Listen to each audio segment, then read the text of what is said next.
Kuwait international airport పై Iran దాడి చేసిన విషయం మనకు తెలిసిందే. చాలా దారుణమైనటువంటి డ్యామేజ్ ఆ ఎయిర్పోర్ట్లో జరిగిందని, అనేక మంది గాయాలయ్యాయని మనం వింటూనే ఉన్నాం. ఇప్పుడు ఈ దాడికి సంబంధించి షాకింగ్ దృశ్యాలు నేను మీకు చూపిస్తున్నాను. ఈ విజువల్స్ని కువైట్ విడుదల చేసింది. ఎయిర్పోర్ట్లో బిజీగా ఉండేటువంటి టెర్మినల్ 1 లక్ష్యంగా ఇరాన్ డ్రోన్స్ విరుచుకుపడ్డాయి. ఈ డ్రోన్స్ దాడిలో ఒక ఇండియన్ పౌరుడు అక్కడికక్కడే ప్రాణాలు కోల్పోయాడు. పలువురు ప్రయాణికులు, ఎయిర్పోర్ట్ సిబ్బందికి కూడా తీవ్ర గాయాలైనట్లుగా తెలుస్తోంది. దాడి తర్వాత ఎయిర్పోర్ట్లో పూర్తిగా విమాన రాకపోకలు స్తంభించాయి. పలు అంతర్జాతీయ విమానాలు దారి మళ్లించారు. డ్రోన్ దాడితో టెర్మినల్ పరిసరాలు, రన్వే ధ్వంసమైనట్లుగా సమాచారం. పెద్ద శబ్దంతో పేలుడు సంభవించడంతో ప్రాణ భయంతో పరుగులు తీశారు ప్రయాణికులు. ఎయిర్పోర్ట్ పరిసరాల్లో హై అలర్ట్ ప్రకటించింది కువైట్ సెక్యూరిటీ ఫోర్సెస్. అండ్ ఒక్కసారి ఆ దాడికి సంబంధించిన విజువల్స్ మీరు చూడొచ్చు. ఆ దాడి జరిగిన సమయంలో టాప్ వ్యూ అండ్ లోపల వ్యూ రెండు నేను మీకు చూపిస్తున్నాను. Inside view and top view. పైన ఎయిర్పోర్ట్ మీద ఒక డ్రోన్ వచ్చి ల్యాండ్ అవ్వడం మీరు చూస్తున్నారు. అండ్ ఒక్కసారిగా భారీ విధ్వంసం మీకు కనిపిస్తోంది. ఆ టెర్మినల్ అంతా కూడా పూర్తిగా కూలిపోయింది. అండ్ అది మీకు లెఫ్ట్ సైడ్లో కనిపిస్తోంది. ఆ డ్రోన్ వచ్చి ఆ ఎయిర్పోర్ట్ మీద ల్యాండ్ అవ్వడం, టెర్మినల్ 1 మీద ల్యాండ్ అవ్వడం, ఒక్కసారిగా ఆ మొత్తం డిస్ట్రక్షన్ మీ కళ్ళకు కనిపిస్తుంటే, అవుట్ సైడ్ వ్యూ అదైతే. ఇన్సైడ్ వ్యూ మీరు ఒక్కసారి చూడొచ్చు. మీకు రైట్ సైడ్ బాక్స్లో మీకు కనిపిస్తోంది. స్క్రీన్లో రైట్ సైడ్ మీరు చూస్తుంది అదే. అదిగో అక్కడ కూడా మీకు డ్రోన్ కనిపిస్తోంది. ఆ విజువల్లో కూడా ఆ డ్రోన్ పడ్డ తర్వాత ఒక్కసారిగా ఆ ప్రాంతం అంతా కూడా దద్దరిల్లిపోయింది. అదిగో లోపల ప్రయాణికులు ఉన్నారు. ఆ సమయంలో డ్రోన్ ఒక్కసారిగా పేలిపోయింది. అండ్ యూ కెన్ సీ అప్పటి వరకు ఎక్కడికో ప్రయాణాల కోసం వెళ్తున్నటువంటి ప్రయాణికులు, చాలా పీస్ఫుల్గా ఉన్నవాళ్ళు, ఏం జరిగిందో అర్థం కాక ఒక్కసారిగా భయాందోళనకు గురై ఆ ప్రాంతం అంతా కూడా దద్దరిల్లిపోవడంతో ఎక్కడ తమ మీద ఆ స్లాబ్ పడిపోతుందో, ఆ దుమ్ములో ఎటుపోతున్నామో తెలియక ఆ గందరగోళంలో ఒక రకమైనటువంటి షాక్లో ప్రాణభయంతో పరుగులు తీయడం మీకు కనిపిస్తుంది. అండ్ ఆ డ్రోన్ పడ్డ వెంటనే అక్కడ ఉన్నటువంటి కారులో అప్పుడే ఎక్కినటువంటి ఒక వ్యక్తి చాలా వేగంగా అక్కడి నుంచి వెళ్ళడాన్ని మీరు గమనించవచ్చు. అండ్ యూ కెన్ సీ పైన ఉన్నటువంటి ఆ కాంక్రీట్ కానీ అవన్నీ కూడా పడిపోతూ ఉన్నాయి. చుట్టూ ఎటు చూసినా సరే దట్టమైన పొగ అలుముకుంది, డస్ట్ కనిపిస్తోంది. ఆ పొగలో, ఆ డస్ట్లో ఎటు పోతున్నామో తెలియక ఎలా పరిగెడుతున్నారో మీరు చూస్తున్నారు ప్రాణభయంతో. అండ్ ఇక్కడ మనం గమనించాల్సిన విషయం, ఇప్పటి వరకు మేము కేవలం అమెరికా స్థావరాలను మాత్రమే టార్గెట్ చేస్తున్నామని చెప్తున్నటువంటి ఇరాన్ ఈ సిచ్యువేషన్ని మరింత ఎస్కలేట్ చేస్తుందనేది మనకు కనిపిస్తుంది. They are trying to damage their public and public properties also. విమానాశ్రయాల మీద దాడులు జరుగుతున్నాయి. అండ్ ఇప్పటికే ఈ దాడిలో ఒక భారతీయుడు కూడా ప్రాణాలు కోల్పోయినట్లుగా మనకి సమాచారం ఉంది. ఇంకా అనేక మంది గాయాల పాలయ్యారు. ఈ జరిగినటువంటి దాడిలో ఒక భారతీయుడు ప్రాణాలు కోల్పోయాడు. విమానాన్ని కువైట్లోని భారత రాయబార కార్యాలయం ఈ విషయాన్ని ఇప్పటికే కన్ఫర్మ్ చేసింది కూడా. ఎంబసీ ఆఫ్ ఇండియా, అక్కడ కువైట్లో ఉన్నటువంటి ఎంబసీ ఆఫ్ ఇండియా కన్ఫర్మ్ చేసింది. మృతుడి కుటుంబానికి అవసరమైన అన్ని రకాల సహాయ సహకారాలు అందిస్తాం అంటూ కూడా చెప్పింది.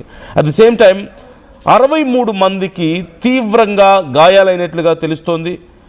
25 అంబులెన్సెస్ అక్కడికి చేరుకొని వారందరినీ చికిత్స కోసం స్థానిక ప్రభుత్వ ఆసుపత్రికి తరలించారు. అండ్ టెర్మినల్ 1 పూర్తిగా ధ్వంసం అయిపోయింది. విమానాల అక్కడ నిలిపివేశారు. ఇరాన్ దాడుల వల్ల ఎయిర్పోర్ట్లో ఉన్నటువంటి టెర్మినల్ 1 భవనం మొత్తం ధ్వంసం అయినట్లుగా తెలుస్తోంది. అధికారులు విమానాశ్రయంలో అత్యవసర పరిస్థితిని, అంటే ఎమర్జెన్సీని ప్రకటించారు. విమాన సర్వీసులను తాత్కాలికంగా నిలిపివేశారు. కువైట్ రావాల్సినటువంటి విమానాలను ఇతర సురక్షిత ప్రాంతాలకు మళ్లించారు. ఇండిగో వంటి సంస్థలు కూడా ఇప్పటికే సర్వీసులను రద్దు చేస్తున్నామంటూ వాళ్ళ ప్యాసింజర్స్కి గైడ్ లైన్స్ని జారీ చేసిన విషయాన్ని కూడా మనం చూసాం. ఇక దాడి జరిగినటువంటి కొద్దిసేపటికే నష్టాన్ని అంచనా వేశారు అక్కడ ఉన్నటువంటి సిబ్బంది. భద్రతా చర్యలు తీసుకున్న అనంతరం కువైట్ ప్రధాన విమానయాన సంస్థ టెర్మినల్ 4 నుంచి విమాన సర్వీసులని పునః ప్రారంభించినట్టుగా తెలుస్తుంది. టెర్మినల్ 1 పూర్తిగా ధ్వంసమైంది. టెర్మినల్ 4 నుంచి తిరిగి సర్వీసులు ప్రారంభించారు ఆ తర్వాత కొద్దిసేపటికే. ఇక కువైట్ ఆర్మీ తన ఎయిర్ డిఫెన్స్ సిస్టమ్స్ ద్వారా కొన్ని క్షిపణులు, డ్రోన్స్ని అడ్డుకోవడం కూడా జరిగింది అంటూ కూడా చెప్పారు. ఈ క్రమంలో క్రింద పడినటువంటి క్షిపణి శకలాలు లేదా గుర్తు తెలియని వస్తువులను తాకొద్దని, వాటికి దూరంగా ఉండాలంటూ పౌరులకి వాళ్ళ సైన్యం హెచ్చరికలు కూడా జారీ చేసింది. అలాగే ప్రజలు ఇళ్లలోనే సురక్షితంగా ఉండాలంటూ ప్రభుత్వం సూచించింది.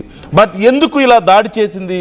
ఇరాన్ విమానాశ్రయమే దాడి చేయడం ఏంటి, అందులో సివిలియన్స్ ప్రాణాలు కోల్పోవడం ఏంటి అనేది చూస్తే, ఇరాన్లో ఉన్నటువంటి గెరుక్ అలాగే కేష్మ్ అనేటువంటి దీవుల మీద అమెరికా సైన్యం జరిపినటువంటి వైమానిక దాడులకు ప్రతిగా తాము కువైట్, బహ్రెయిన్లో ఉన్నటువంటి అమెరికా సైనిక స్థావరాలను టార్గెట్ చేస్తూ ఈ దాడులు చేశామంటూ ఇరాన్ రెవల్యూషనరీ గార్డ్స్ కార్ప్స్ అధికారికంగా ఒక ప్రకటన కూడా విడుదల చేసిన విషయం మనకు తెలిసిందే. బట్ అన్ఫార్చునేట్లీ ఇది సైనిక స్థావరం కాదు, ఒక సాధారణ ఇంటర్నేషనల్ ఎయిర్పోర్ట్. అది అంతర్జాతీయ ప్రయాణికులు ఉంటారు, అన్ని దేశాల వాళ్ళు ఉంటారు.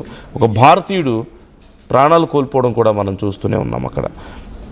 అయితే దీనికి సంబంధించి రీసెంట్గా లాస్ట్ 2 డేస్లో జరిగినటువంటి కీలక పరిణామాలు ఒక్కసారి మనం ఖచ్చితంగా మాట్లాడుకొని తీరాలి. అండ్ బిఫోర్ దట్ ఆ విజువల్స్ నేను మరింత క్లియర్గా మీకు చూపించాలనుకుంటున్నాను. ఒక్కసారి చూడండి.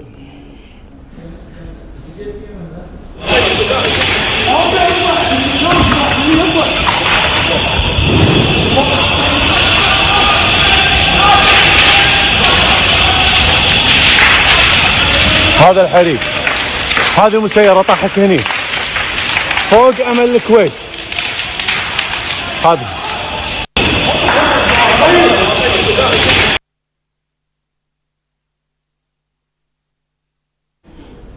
సో మీరు చూస్తున్నారు ఇరాన్ అక్కడ ఉన్నటువంటి ఎయిర్పోర్ట్ మీద చేసినటువంటి దాడి. ఆ తర్వాత స్థానికంగా ఉన్న అధికారులు వెంటనే అక్కడికి సందర్శించారు, పరిస్థితిని సమీక్షించారు, వీలైనంత త్వరగా సర్వీసులను ప్రారంభించినటువంటి పరిస్థితి మనం చూసాం.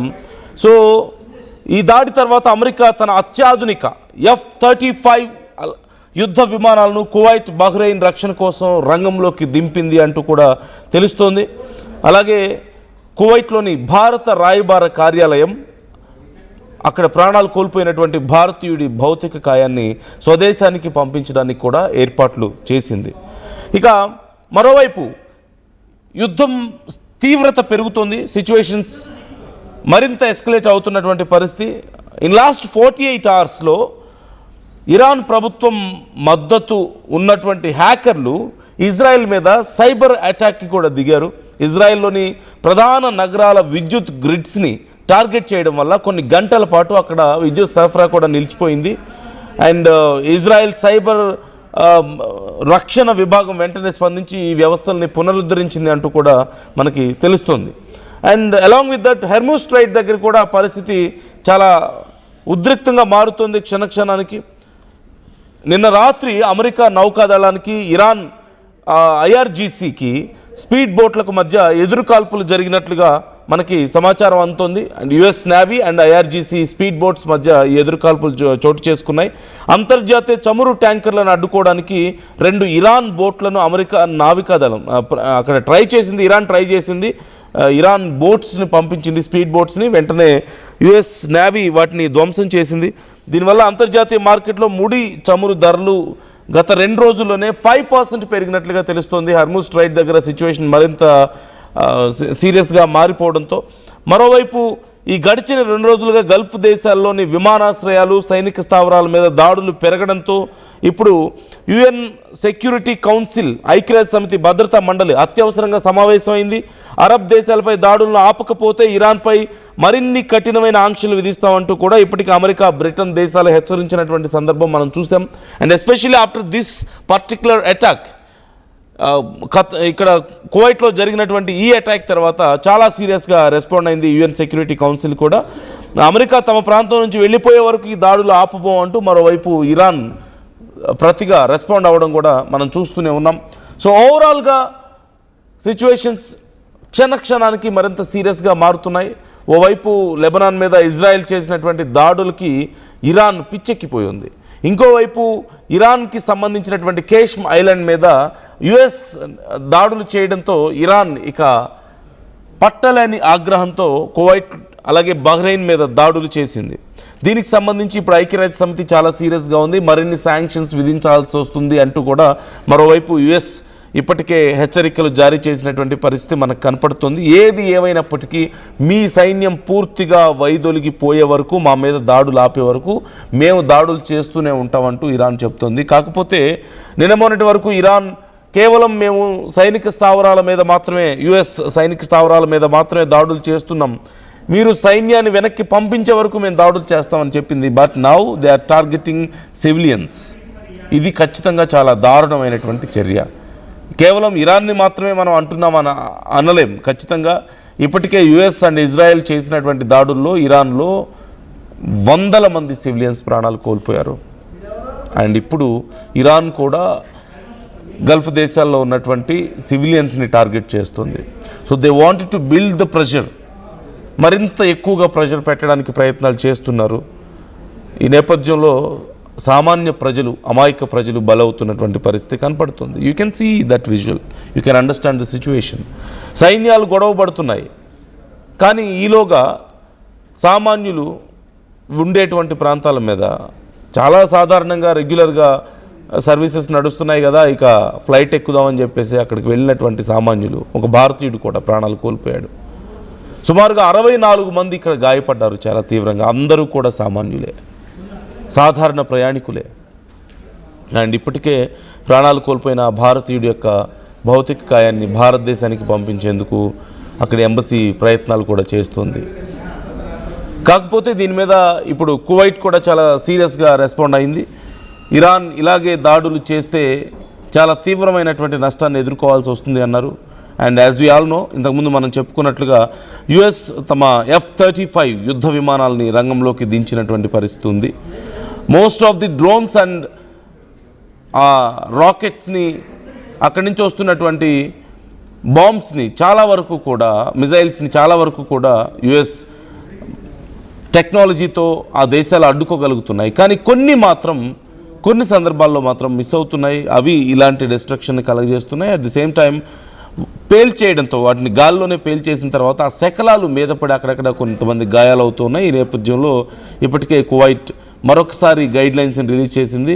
ఎవరు కూడా సైరన్స్ మోగుతున్నటువంటి ప్రాంతంలో బయటికి రావద్దని, అట్ ది సేమ్ టైం ఏ మాత్రం చిన్న బ్లాస్ట్ అయినటువంటి శబ్దం విన్నా ఇమ్మీడియట్గా కవర్ చేసుకోండి, ఏదైనా ప్రాంతాలకు, సురక్షిత ప్రాంతాలకు వెళ్ళిపోండి. ఆ శకలాలు మీద పడి కూడా చాలామంది ప్రాణాలు కోల్పోతున్నారు, జాగ్రత్తగా ఉండండి అంటూ ఇప్పటికే గైడ్ లైన్స్ జారీ చేసినటువంటి పరిస్థితి మనం చూస్తున్నాం.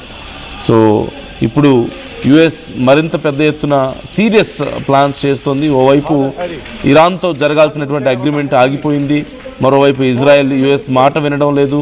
అంతర్జాతీయ స్థాయిలో పరిస్థితులు రోజు రోజుకి దారుణంగా అవుతున్న నేపథ్యంలో ఇరాన్ ఏమో నేను ఖచ్చితంగా పోరాడి తీరుతానంటుంది. ఇన్ఫ్లేషన్ భారీగా పెరిగి అక్కడ ప్రజలు అవస్థలు పడుతున్నప్పటికీ కూడా Iran wants to continue the war. And at the same time US is ready to restart the war.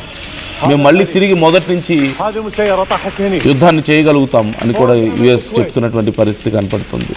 So మరొకసారి ఈ ఘటనకి సంబంధించి మీ అభిప్రాయాలు ఏంటి? మీరు ఈ విజువల్స్ చూసిన తర్వాత, జరుగుతున్నటువంటి పరిణామాలు చూసిన తర్వాత మీ అభిప్రాయాలను కూడా మాతో షేర్ చేసుకోవచ్చు.